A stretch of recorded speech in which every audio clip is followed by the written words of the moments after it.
Good morning, welcome to వార్తలు వాస్తవాలు. నా పేరు రాజేష్. పత్రికల్లో వచ్చిన ప్రధాన వార్తలను చూద్దాం. ముందుగా నమస్తే తెలంగాణ. జస్టిస్ నరసింహారెడ్డి రాజీనామా, సుప్రీంకోర్టు అభ్యంతరం, వైదొలిగిన జడ్జి, విద్యుత్ కమిషన్ బాధ్యతలకు గుడ్ బై. నరసింహారెడ్డి తీరుపై సీజే చంద్రచూడ్ ఆక్షేపణ. కమిషన్ సారథిగా ఉండి విలేకరుల సమావేశంలో వ్యాఖ్యల. విచారణ పూర్తి కాకుండానే కేసు మెరిట్స్లోకి ఎలా వెళ్తారు? ఆయన బదులు కమిషన్కు మరో జడ్జిని నియమించండి. రాష్ట్ర ప్రభుత్వానికి జస్టిస్ చంద్రచూడ్ ధర్మాసనం ఆదేశం. జస్టిస్ నరసింహారెడ్డి పరిధి దాటాడని తప్పుపట్టిన న్యాయస్థానం. సుప్రీం వ్యాఖ్యలతో బాధ్యతల నుంచి వైదొలిగిన నరసింహారెడ్డి మరొకరి నియామకానికి 22 దాకా సమయం కోరిన సర్కార్. కేసీఆర్ న్యాయ పోరాటం, విద్యుత్ విచారణలో మలుపు. పిటిషనర్ తరపున సీనియర్ న్యాయవాది రోహత్గి వాదనలు. సుప్రీం వ్యాఖ్యలు రేవంత్కు చెంపపెట్టు. కేసీఆర్పై కాంగ్రెస్ సర్కారు కక్ష సాధింపు. సుప్రీం ఆదేశాల నిదర్శనం అంటూ మాజీ మంత్రి వేముల ప్రశాంత్ రెడ్డి స్పష్టం చేశారు. ఫిరాయింపు ఎమ్మెల్యేలపై చర్యలు తీసుకోవాల్సిందే. సుప్రీంకోర్టు తీర్పునకు లోబడి 3 నెలల్లో చర్యలు తీసుకోవాలి. మరో 9 మంది ఎమ్మెల్యేలపై స్పీకర్కు బీఆర్ఎస్ ఫిర్యాదు. ఓడిపోయినలను అసెంబ్లీలోకి రాణిస్తారా? మరి ప్రభుత్వ కార్యక్రమాల్లో ఎలా అనుమతిస్తారు? ఎమ్మెల్యేల హక్కులను కాపాడాలి, ప్రోటోకాల్ లేదు, పైగా కేసులు. స్పీకర్కు బీఆర్ఎస్ ఫిర్యాదు. పాస్బుక్కే ఫైనల్. రేషన్ కార్డులు లేని 6.36 లక్షల మంది రైతులకు కూడా రుణమాఫీ వర్తింపు. గురువారం సాయంత్రం 4 గంటలకు 1 లక్ష వరకు రుణమాఫీ నిధులు ఖాతాల్లోకి అంటూ సీఎం రేవంత్ రెడ్డి వెల్లడించారు. షరతులు ఎత్తేయాలి, లేదంటే పోరాటం చేస్తాం, అసెంబ్లీని స్తంభింపజేస్తాం. రేషన్ కార్డు కుటుంబంలో ఒకరికైనా షరతు అన్యాయమైంది అంటూ మాజీ మంత్రి హరీష్ రావు స్పష్టం చేశారు. రేషన్ కార్డా, పాస్ పుస్తకం, రుణమాఫీకి ఏది ప్రామాణికమో తెలియక గందరగోళం. జీవో ప్రకారం రేషన్ కార్డు ద్వారా కుటుంబం గుర్తింపు, నిబంధనలకు భిన్నంగా పాస్బుక్ ప్రామాణికమన్న సీఎం. రైతులందరికీ రుణమాఫీ వర్తింపజేయాలి. తెలంగాణ రైతు సంఘం డిమాండ్. రుణమాఫీ షరతులపై రైతులు నిరసన వ్యక్తం చేశారు. డిఎస్సిపై హైకోర్టుకు నిరుద్యోగుల న్యాయ పోరాటం. గురువారం విచారణకు పిటిషన్. పరీక్షల ప్రారంభం రోజే విచారణ. ఏర్పాట్లు పూర్తి చేసిన విద్యాశాఖ. ఢిల్లీని తాకిన ఉద్యమ సెగ. జంతర్ మంతర్ వద్ద నిరుద్యోగుల ధర్నా. ఉద్యోగాల భర్తీ కోసం మిన్నంటి నిరసన. రేవంత్ హఠావో, తెలంగాణ బచావో నినాదాలు.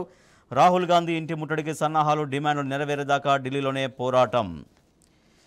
అబ్బాయికి బదులు అమ్మాయి ఫోటో. డిఎస్సి హాల్ టికెట్లో విద్యాశాఖ నిర్వాకం. రామచంద్రయ్య వల్లేపు అనేటువంటి అబ్బాయి హాల్ టికెట్లో అమ్మాయి ఫోటో కనిపించింది. 19న చెలో టీజీపీఎస్సీ గ్రూప్ 2, 3 పోస్టుల పెంపు డిమాండ్. సానుకూల నిర్ణయం రాకుంటే సత్యాగ్రహ దీక్ష అని నిరుద్యోగులు హెచ్చరిస్తున్నారు. ప్రేమోన్మాది దాడి బాధితులకు బీఆర్ఎస్ అండ. అనాథలైన బిడ్డలకు కేటీఆర్ భరోసా. పార్టీ నుంచి 5 లక్షల ఆర్థిక సాయాన్ని అందించారు.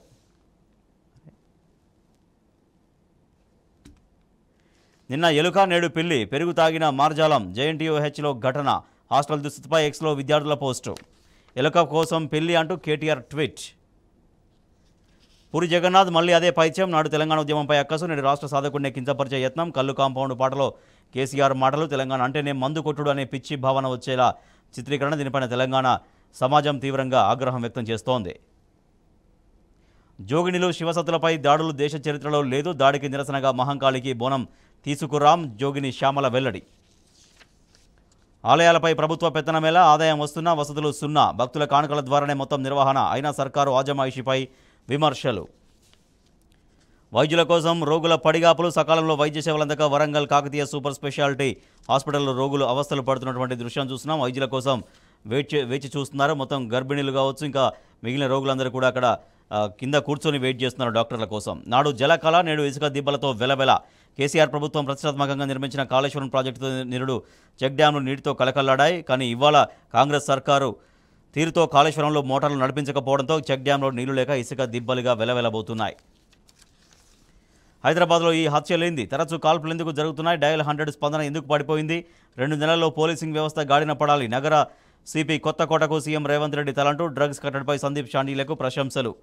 మళ్లీ చెలో ఢిల్లీ. మరోసారి ఢిల్లీ ర్యాలీకి సిద్ధమైన రైతు సంఘాలు. శంభు వద్ద బారికేడ్లను తొలగించగానే ముందుకు. డిమాండ్లు సాధించే వరకు ఉద్యమం ఆపేది లేదు అంటూ స్పష్టం చేస్తున్నారు. 4 జవాన్ల వీరమరణం. జమ్మూ కాశ్మీర్లోని దోడాలో ఎదురు కాల్పులు. మృతుల్లో ఆంధ్రప్రదేశ్కు చెందిన జవాన్ రాజేష్. అమెరికా ఉపాధ్యక్ష రేసులో తెలుగింటి అల్లుడు. రిపబ్లికన్ పార్టీ అభ్యర్థిగా జేడి వాన్స్. ఆయన భార్య Usha Chilukuri. Telangana Today. Narasimha Reddy quits probe panel after Supreme Court rap అనే వార్త చూస్తున్నాం. BRS welcomes Supreme Court directions. Passbook basis for loan waiver. CM clarifies, says farmers sans ration cards also eligible. Act on defections. BRS urges speaker. 4 soldiers killed in Jammu Kashmir encounter. Gold glitters at high of ₹75,570.